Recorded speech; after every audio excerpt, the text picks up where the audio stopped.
Hi friends, ನಮಸ್ತೆ. Welcome to Think Positive. ನಾನು ನಿಮ್ಮ ಪ್ರೀತಿಯ ಪೂಜಾ. ನಾನಿವತ್ತು ಬಂದುಬಿಟ್ಟು ಪಾಲಕ್ ಸಾಂಬಾರು ಯಾವ ರೀತಿ ಮಾಡ್ಕೊಳ್ಳೋದು ಅಂತ ಹೇಳ್ಕೊಟ್ಟಿದ್ದೀನಿ. ಪಾಲಕ್ ಸಾಂಬಾರಿಗೆ ಬೇಕಾಗಿರುವಂತಹ ಪದಾರ್ಥಗಳು: ಜೀರಿಗೆ, ಬೆಳ್ಳುಳ್ಳಿ,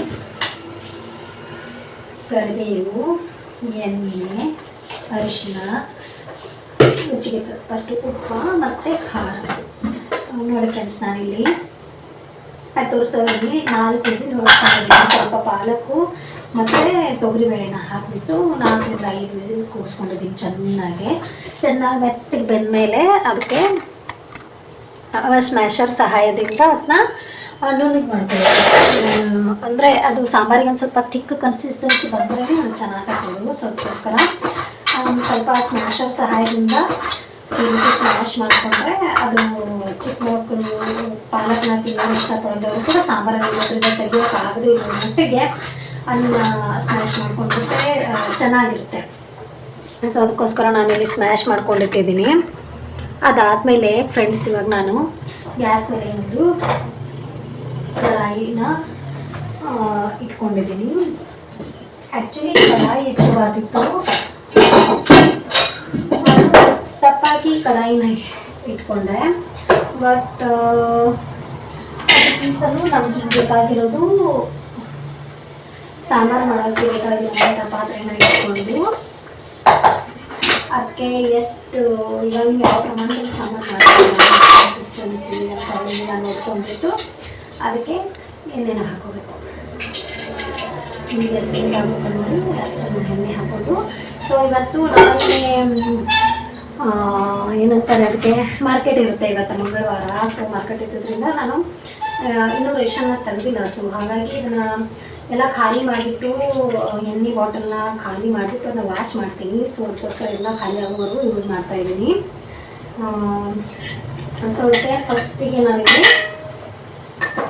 ಬೆಳ್ಳುಳ್ಳಿ ಕುಟ್ಕೊಂಡಿರೋದನ್ನ ಹಾಕ್ತಾಯಿದ್ದೀನಿ. ಬೆಳ್ಳುಳ್ಳಿ ಆದ ತಕ್ಷಣ ಕರಿಬೇವು ಆದಮೇಲೆ ಸ್ವಲ್ಪ ಜೀರಿಗೆ, ಮೂರನ್ನು ಸ್ವಲ್ಪ ಫ್ರೈ ಮಾಡ್ಕೊಳ್ಳಿ. ಫ್ರೈ ಆದಮೇಲೆ ಆಲ್ರೆಡಿ ನಾವು ಬೇಳೆ ಕುದಿಸೋದಕ್ಕೋಸ್ಕರ ಸ್ವಲ್ಪ ಅರಿಶಿನ ಹಾಕಿರ್ತೀವಿ. ಸೊ ಹಾಗಾಗಿ ಸುಮ್ಮನೆ ಜಸ್ಟ್ ಅರಿಶಿನ ಹಾಕಿಬಿಟ್ಟು ನಿಮ್ಮ ರುಚಿಗೆ ತಕ್ಕಷ್ಟು ಎಷ್ಟು ಬೇಕು ನೋಡ್ಕೊಂಡಷ್ಟು ಖಾರ ಮತ್ತು ನಿಮ್ಮ ಖಾರಕ್ಕೆ ತಕ್ಕಂತೆ ಎಷ್ಟು ಬೇಕಷ್ಟು ಉಪ್ಪನ್ನು ಹಾಕಿಬಿಟ್ಟು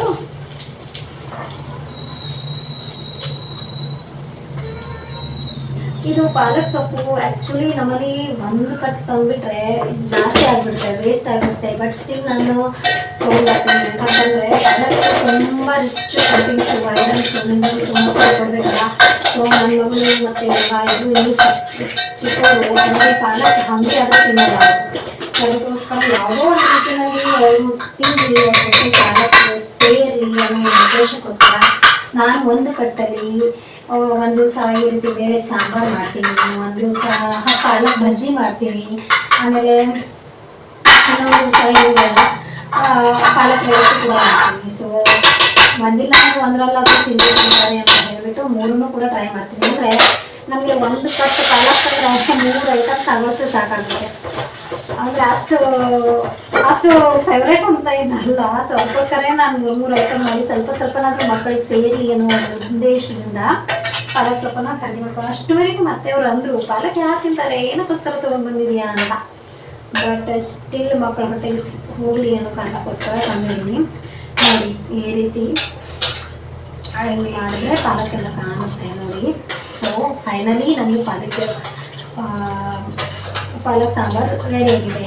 ಇನ್ಮೇಲೆ ಹರ್ಷ ಮತ್ತು ಸ್ತುತಿ ತಿಂತಾರೋ ಇಲ್ಲೋ ಅನ್ನೋದನ್ನು ನಾಳೆ ವಿಡಿಯೋದಲ್ಲಿ ತಿಳಿಸ್ತೀನಿ. ಸೊ ಇದು 1-2 ಕುದಿ ಬರಲಿ, ಅಲ್ಲಿವರೆಗೂ ಅದು ಕುದಿತಾ ಇರಲಿ. ಸೊ ಎಲ್ರಿಗೂ ಬಾಯ್. ಹೇಗೆ ಅನಿಸ್ತು ನಿಮಗೆ ನಮ್ಮ ರೆಸಿಪಿ? ನೀವು ಇದೇ ರೀತಿ ಮಾಡ್ತೀರಾ ಅಥವಾ ಡಿಫ್ರೆಂಟಾಗಿ ಮಾಡ್ತೀರಾ? ನಿಮ್ಮ ಮಕ್ಕಳಿಗೆ ಯಾವ ರೀತಿ ಪ್ರೋಟೀನ್ಸ್ ಕೊಡ್ತೀರಾ ಅನ್ನೋದನ್ನು, ಅಥವಾ ನಿಮ್ದು ಏನಾದರೂ ಸಜೆಷನ್ ಇದ್ದರೆ ಅದನ್ನ ನನಗೆ ಕಮೆಂಟ್ ಬಾಕ್ಸಲ್ಲಿ ಕಳಿಸಿ ಅಂತ ಹೇಳ್ತಾ ನಿಮ್ಮೆಲ್ಲರಿಗೂ ಬಾಯ್ ಹೇಳ್ತಿದ್ದೀನಿ. ಬಾಯ್ ಬಾಯ್.